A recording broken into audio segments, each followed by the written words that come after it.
खुदावन यीशु मसीह का धन्यवाद हो इस समय के लिए, इस पल के लिए, ताकि हम आज फिर परमेश्वर के सामर्थी वचन से ब्लेस्ड होने जा रहे हैं और हम सब उस महान परमेश्वर के उपस्थिति में आनंद और जॉय को महसूस करें। परमेश्वर की प्रेजेंस आप सबके बीच में बनी रहे। आज का जो वचन है वो बहुत ही स्पेशल, बहुत ही विशेष वचन है। मैं चाहूँगा कि आप ध्यान धरकर, मेरे लिए नहीं वरन अपनी आत्मा के लिए, अपने परिवार के लिए, अपने खुदा के लिए, अपने प्रभु के लिए इस वचन को सुने। मत्ती की किताब अध्याय 11 वर्ष नंबर 28। यहाँ पर प्रभु यीशु मसीह हमसे और संसार से, दोनों लोगों से, यानी विश्वासी और अविश्वासी दोनों जनों से प्रभु यीशु मसीह क्या कहता है, इस बात पर गौर फरमाएंगे और चाहेंगे कोई एक जन पढ़ दे। मत्ती 11 का 28। हे सब परिश्रम करने वालों और बोझ से दबे हुए लोगों, मेरे पास आओ। मैं यहाँ पर प्रभु यीशु मसीह ने कहा, हे सब परिश्रम करने वालों। पहली चीज, हे सब परिश्रम करने वालों। आज चाहे मसीही हो, चाहे मसीह ना हो, गैर मसीह हो, मसीह हो चाहे गैर मसीह हो, दोनों ही संसार में परिश्रम कर रहे हैं अपने फ्यूचर के लिए, अपनी जॉब के लिए, अपनी पढ़ाई के लिए, अपना मकान बनाने के लिए, अपने प्रत्येक कामों के लिए कड़ा परिश्रम कर रहे हैं। एक घर में दो लोग, और वो दोनों लोग क्या कर रहे हैं, जॉब कर रहे हैं। इसलिए जॉब कर रहे हैं, इसलिए कड़ा परिश्रम कर रहे हैं कि वो अपनी इच्छाओं को, अपने जीवन की तमाम अभिलाषाओं को पूरा कर सकें। और वो इतना बोझ उठा रहे हैं और कई बार तो बोझ उठाते उठाते उकता गए हैं, वचन कहता है। तो उनके लिए प्रभु कहता है कि हे बोझ से दबे हुए लोगों, हे सब परिश्रम करने वालों, मेरे पास आओ। प्रभु यीशु मसीह अपने पास बुलाता है और वो आगे क्या कहता है कि हे बोझ से दबे हुए लोगों, मेरे पास आओ, मैं तुम्हें विश्राम दूंगा। वो विश्राम देना चाहता है, लेकिन हम आज परमेश्वर के पास आना नहीं चाहते। आज हम आराम तो पाना चाहते हैं, लेकिन हमारे जीवन में उस आराम को पाने के लिए हम संसार में स्ट्रगल कर लेंगे, लेकिन खुदा में हम स्ट्रगल करना नहीं चाहते। आज हम खुदा के साथ चलकर दुखों को उठाना नहीं चाहते, जो कि वचन कहता है कि मसीह में हमारा दुख क्षण भर का होता है, कुछ समय का होता है। लेकिन जिस तरह यीशु ने इस धरती पे जन्म लिया और वो पिलातुस के द्वारा मारा गया, वो एक ही बार मारा गया और अनंतकाल के लिए वो वापस स्वर्ग में सेटल हो गया। जिस तरह पतरस ने, तमाम 11 चेलों ने यीशु मसीह के लिए दुख उठाया, परिश्रम किया, कड़े परिश्रम किया, कड़ी मेहनत करी और अंत में उनको अनंत काल के लिए परमेश्वर का राज्य मिल गया। लेकिन आज लोग परिश्रम, खुदा में परिश्रम करना नहीं चाहते। संसार में तो वो लगातार कड़ी मेहनत कर रहे हैं और अपने बोझों के नीचे, बोझ मतलब उनकी जरूरतें, बोझ मतलब उनकी अभिलाषाएं, बोझ मतलब उनके जीवन में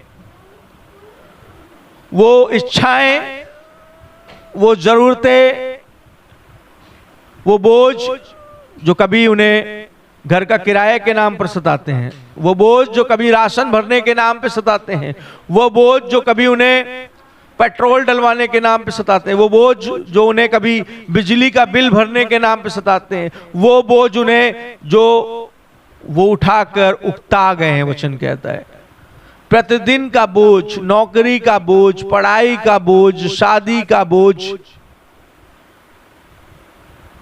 हम बोझों के नीचे दबे हुए हैं।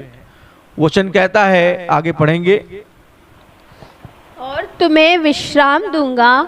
मेरा यीशु ने कहा, और मैं तुम्हें विश्राम दूंगा यदि तुम मेरे पास आओगे। आगे, मेरा जुआ अपने ऊपर उठा लो और मुझसे सीखो, क्योंकि मैं नम्र और मन में दीन हूँ। प्रभु कह रहा है कि तुम मेरा जुआ उठा लो, मेरा बोझ उठा लो, पवित्रताई का बोझ उठा लो, प्रार्थना का बोझ उठा लो, उपवास का बोझ उठा लो। प्रभु का बोझ क्या है? What is the Lord's burden in our life? परमेश्वर का जो बोझ है वो है pray every day, worship every day, fast as your wish.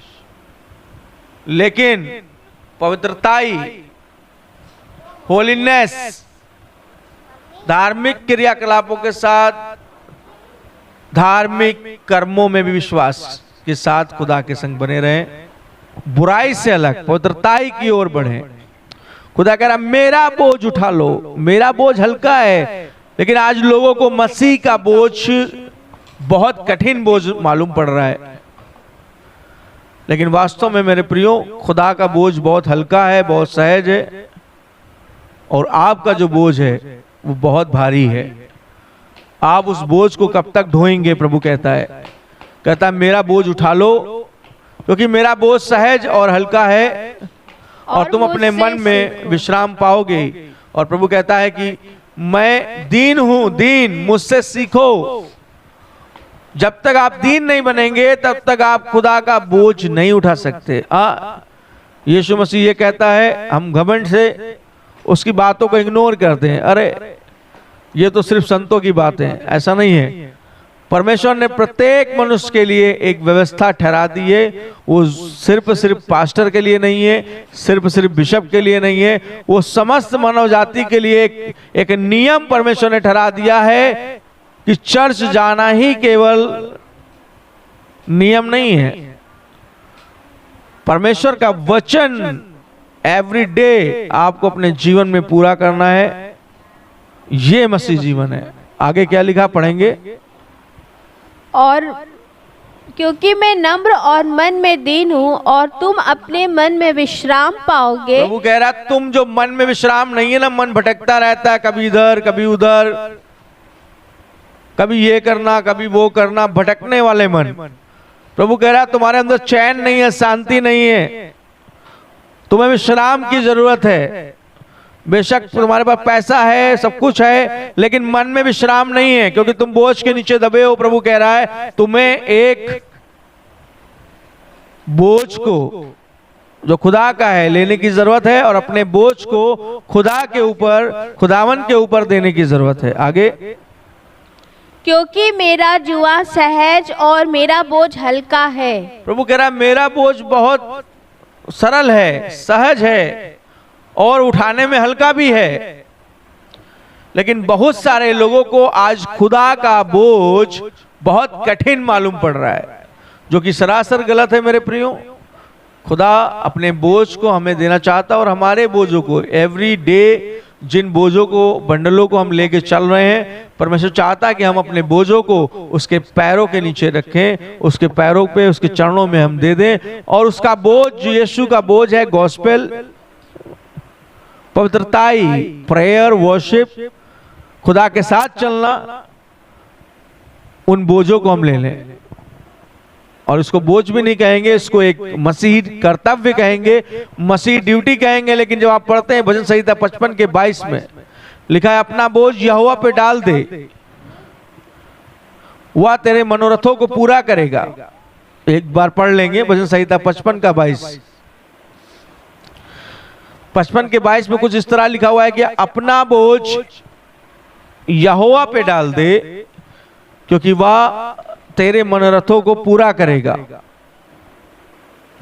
हमारे मन में बहुत सारे विचार दौड़ रहे हैं, हमारे मनों में बहुत सारे विचार चल रहे हैं। हमारे मनोरथों को परमेश्वर जो है पूरा करने वाला परमेश्वर है, और वह कहता है कि अपना संपूर्ण बोझ जो है मेरे ऊपर डाल दे। मेरे प्रियो, आप अपना बोझ उठाते उठाते थक गए होंगे।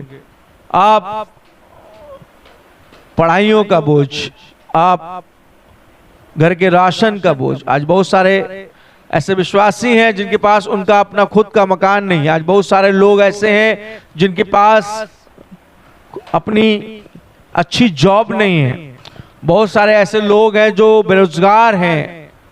बहुत सारे लोग ऐसे हैं जो मसीह हैं लेकिन कोई बिजनेस नहीं है उनके पास, वो बेरोजगारी का, कंगाली का सामना कर रहे हैं। आज मैं उनसे कहना चाहता हूं, यदि आप परमेश्वर के वचन को सुन रहे हैं तो अपने बोझ को उतारें और अपने आप को सरेंडर कर दें खुदा के सामने। आप अपनी बुद्धि बहुत लगा चुके, लिखा अपनी समझ का सहारा मत लेना, संपूर्ण मन से यहोवा पर भरोसा रखना।